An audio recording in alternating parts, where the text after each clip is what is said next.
Hi, my name is Emily Kennedy, and I'm a representative of Edmond North High School. Round 2 consists of 4 questions, and each candidate will have 2 minutes to respond. Question 5 is a question referring to Oklahoma high school graduation rates from Emily Kennedy at Edmond North High School. Oklahoma high school graduation rates are below the national average. The future of our state rests in the education of our youth. Besides the obvious teacher strike and raises that are already being talked about, what specifically would you do as governor in the next 4 years to encourage high school completion? Mr. Stitt, your answer? Yeah, first off, everything starts with a vision and a statement and a goal. And so in a Stitt administration, education is going to be top 10. All right, that's the actual goal, is to be top 10 in education. It's such an economic driver. It is so important for our future. It's the core function of state government, is having a strong, robust education system. So, and when I think about getting our kids ready for the workforce, you also have to think about the jobs of the future. When you think about that, we fund common education, which is K through 12, then you've got career techs, then you've got higher ed. And I want every student to graduate from high school and to know that there's a hope and a future and a great career for you, whether it's in higher ed, which is about 45% of our kids statewide go to college, and we need to increase that. But also, 50% of the kids that aren't going to college, there are fantastic careers for each and every one of you. And that's what I want to tell you tonight, that you can find a great, great career. Actually, Apple, Google, IBM, there are major companies now are saying that it's not a prerequisite to graduate from college. They want computer programmers and kids coming out of the career techs. And so I want to make sure that we are working with breaking down the silos between those different organizations. A friend of mine has a company in Mulkey, Oklahoma, and he just delivered engines, donated them to a high school in New York. And I was asking him about it. And that high school in New York, when you're a freshman in high school, if you decide you want to be an A&P mechanic, you can do dual classes, and by the time you graduate, you're an A&P mechanic. So we have got to think about and make sure that we are training and getting all the kids ready, because when you graduate from high school, you make 40% more than kids that don't graduate. So I want every kid to have a hope and a future in our state. Thank you, Mr. Stitt. Mr. Edmondson, your answer? When I was going to school in Muskogee, Oklahoma, our high school taught French, Spanish, Russian, and Latin. They taught calculus and physics and chemistry. They taught all of these courses. They also taught wood shop and metalworking. You had a choice across a wide range, and students enjoyed having the opportunities to study different kinds of things and to engage in coursework that they were truly interested in. If you want to stop kids from dropping out of school, make school more interesting to them. Offer the courses that are important. But we have cut education so much. We have cut out courses. We have lost teachers. We have increased class sizes. And it's no wonder to me that more students than should are now dropping out of school. We need to reverse that. 30% of our school districts no longer teach a foreign language. 30%. And yet it remains a requirement for admission in most, if not all, of our colleges and universities. 1/5 of our school districts only have 4-day weeks. And I find that discouraging on its face, but even more discouraging is the answer I got from a rural superintendent when I asked how much money are you saving by going to 4-day weeks. And his response was, we're saving a little, but that's not why we did it. And I said, well, why'd you do it? And he said, well, if we only have school 4 days a week, that's another day in a week when our teacher can work a part-time job at Walmart or somewhere else and earn enough income on the side that they can continue teaching. It is shameful how we have shortchanged education. We need to offer the students in high school today the same opportunities that I had decades ago in Muskogee, Oklahoma. That's not Tulsa, Oklahoma City, or Washington, D.C. That's Muskogee, Oklahoma. And we need to be able to offer those kinds of courses in every school across the state of Oklahoma to keep kids engaged, keep them in school, let them graduate, let them build a future for all of us. Thank you, Mr. Edmondson.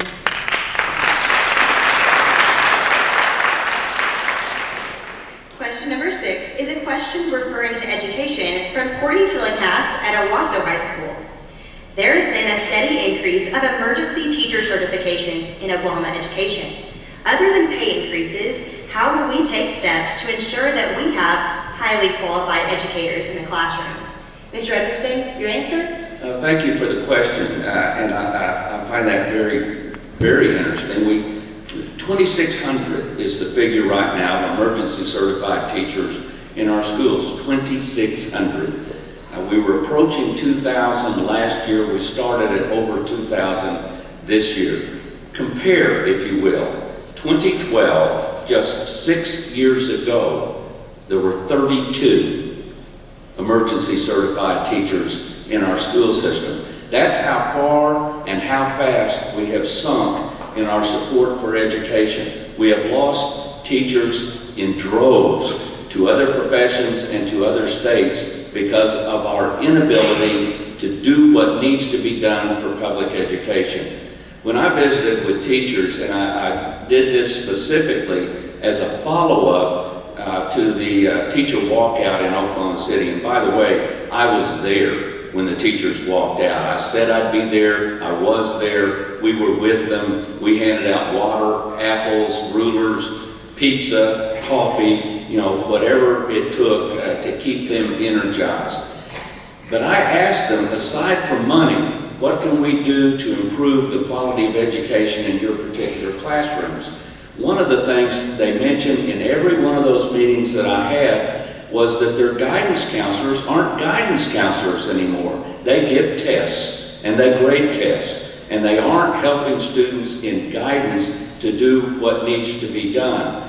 They said we need social workers in our schools because kids are coming to school with problems that we're not equipped to deal with. They need textbooks that are up to date. One of my favorite signs at the walkout was, "Sorry I'm late, but my textbook said the Capitol was still in Guthrie." The teachers said over and over and over again, this walkout is not just about a pay raise. It's about base funding for our schools. It's about conditions in the classrooms, textbooks that are up to date, and respect for the teaching profession. And that's what I'm going to work on instilling as governor of the state of Oklahoma. Thank you, Mr. Edmondson. Mr. Stitt, your answer? Yeah, so my heart breaks for the teachers. As I've traveled the state and met with teachers and had town halls and met with the superintendents, understanding what they need in their classrooms, it is a national problem right now. The things that they're doing, I found out that teachers now are having to even as much as wash clothes when kids get there to school. So it's a different job description than it used to be. So we have got to encourage that profession. Pay is absolutely so important. I believe we have to pay teachers what market is. And market to me is what they do in Texas, Kansas, Arkansas, kind of the states around us. So I was excited the legislature passed, and they're now number 2 in teacher pay in our region. And I just released my education plan on Monday, and I've got a plan to move them to number 1 in the region. That'll go a long way to let the teachers know in our state they're appreciated, they're valued. But it's also a recruiting issue. So when I think about when I have a shortage of underwriters, or how do we recruit more? Some of it is also bonuses and retention, getting them into our state. And so I've got a plan to match with the local dollars, dollar for dollar, up to $5,000 for new teachers coming into our state. Whether they're graduating from colleges or they're moving from another state, we need to have a bonus program to recruit more, because it's not acceptable to have 2,000 emergency certified teachers. Also, I want to change and make it easier to get certified. When you think about it, we have 3 different certification tests in Oklahoma. Nationally, there's 1 test used by 35 different states, the Praxis test. So I want to adopt that here in Oklahoma to make it easier to recruit teachers from other states as well. And then when you think about Back to the students. I want every student to have an individual career academic plan to make sure that you know what the future is for you and the career path individually for you. Thank you, Mr. Stitt.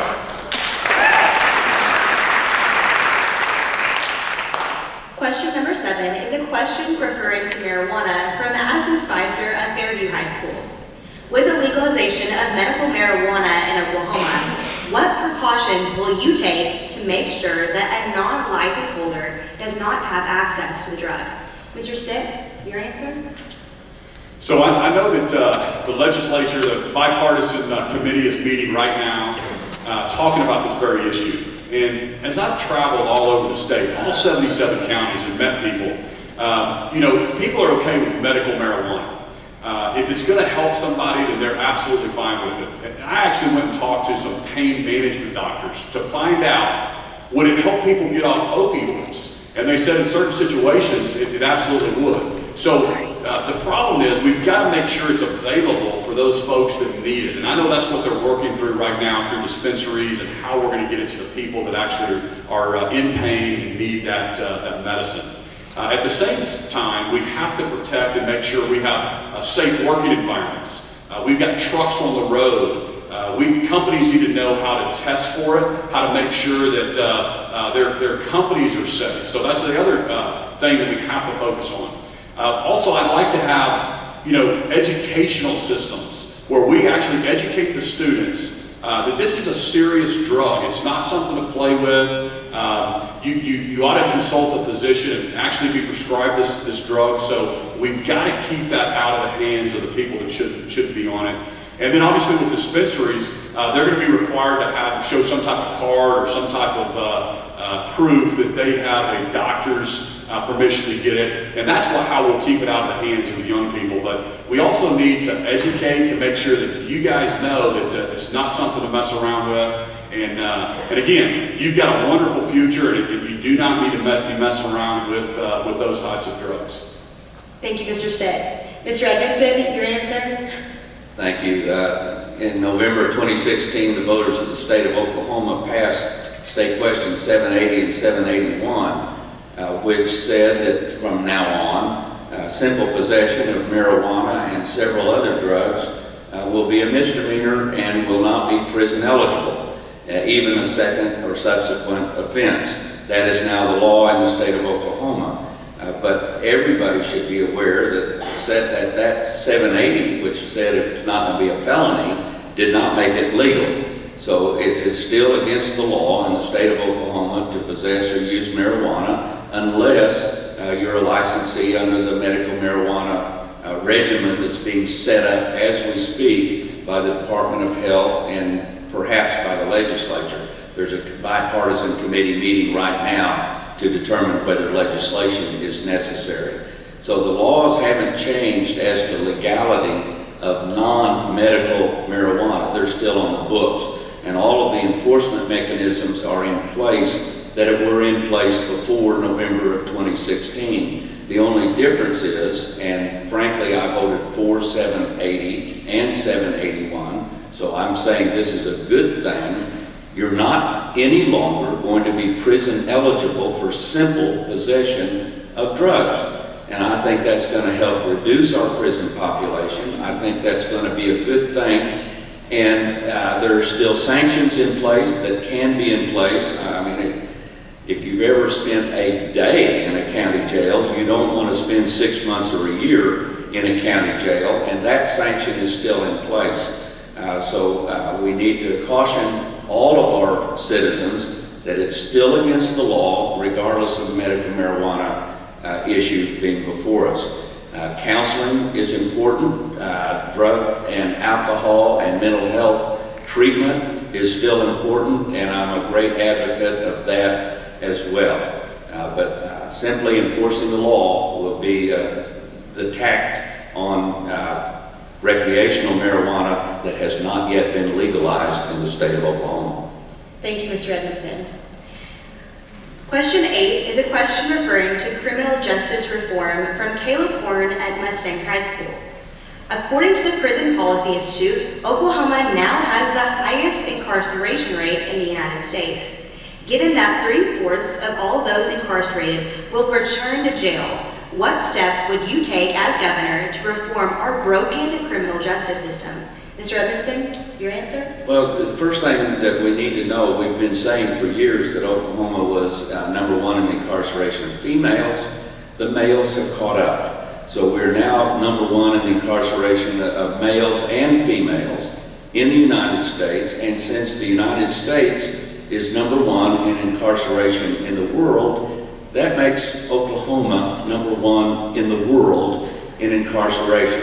And as you might suspect, when industrial recruiters go out trying to entice businesses to come into Oklahoma, that is not a bragging point. That is something we have to overcome. So what are we going to do about that? I support the Smart on Crime proposal of the Department of Mental Health, which would put drug, alcohol, and mental health treatment facilities in reach of all Oklahomans across the state of Oklahoma. Not rocket science, 90% of those incarcerated in prison have an underlying drug, alcohol, or mental health condition. Okay, here's the bottom line. $3,000 to $5,000 to treat someone's drug, alcohol, or mental health problem, $20,000 to $30,000 to lock somebody up. So I'm a firm believer, both because it's the right thing to do, and also because it's the economically prudent thing to do. We need to treat. We need to take care of the problems before they manifest into a prison term. And I'll put one add-on on that. We talk about that as a resource to defense attorneys and prosecutors and judges. My heart goes out to those families who are dealing with a loved one that they know has an underlying drug, alcohol, or mental health problem, but they can't afford to put somebody into a private treatment facility. They don't have good health insurance, and they're living with a ticking time bomb that they know eventually will come to the attention of law enforcement. We have got to make resources available to them to deal with those problems before a felony is committed. Thank you, Mr. Edmondson. Mr. Stitt, your answer?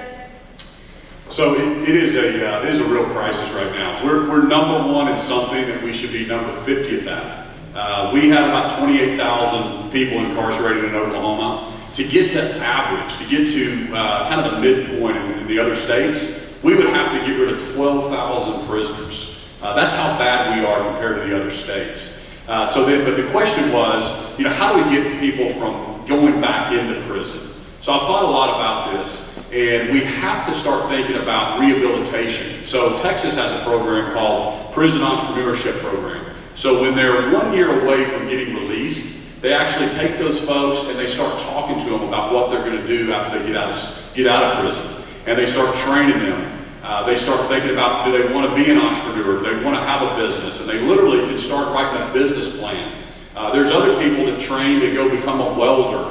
So we've got to start thinking about how we get them ready for the workforce. And then there's the transition period. When they get out, you can't just release them like we're doing today. Other states will have transition programs. I visited one down in McAllister, where you've got to let them get into the system slowly, and jobs, the economy. That is where they're not going to come back if they have a great job. So when you think about how do we help them, encourage them, get them into the workforce, we've got to relook at our licensing and because most felons, it's so hard to get hired. I'm in the financial services business, so it's almost impossible to hire a felon. We've got to relook and not paint everybody with the same brush and think about things that happened, or if it's not pertinent to that industry, how can we get them back into the workforce? And then fines, fees, and court costs, folks, have totally gotten away from us. The district attorneys have a really tough job, and I will be smart on crime, and I will support our law enforcement.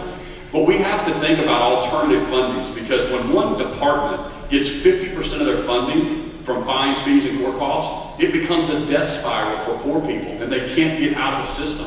I've met people that literally got out of prison, spent 10 years, got out, have been out for 10 years, they're still paying off 25,000 fines, fees, and court costs. We've got to change that. I will do that. That's why I'm running for governor. We've got to have a fresh set of eyes on these problems. The career politicians won't do anything different. Thank you, Mr. Stitt.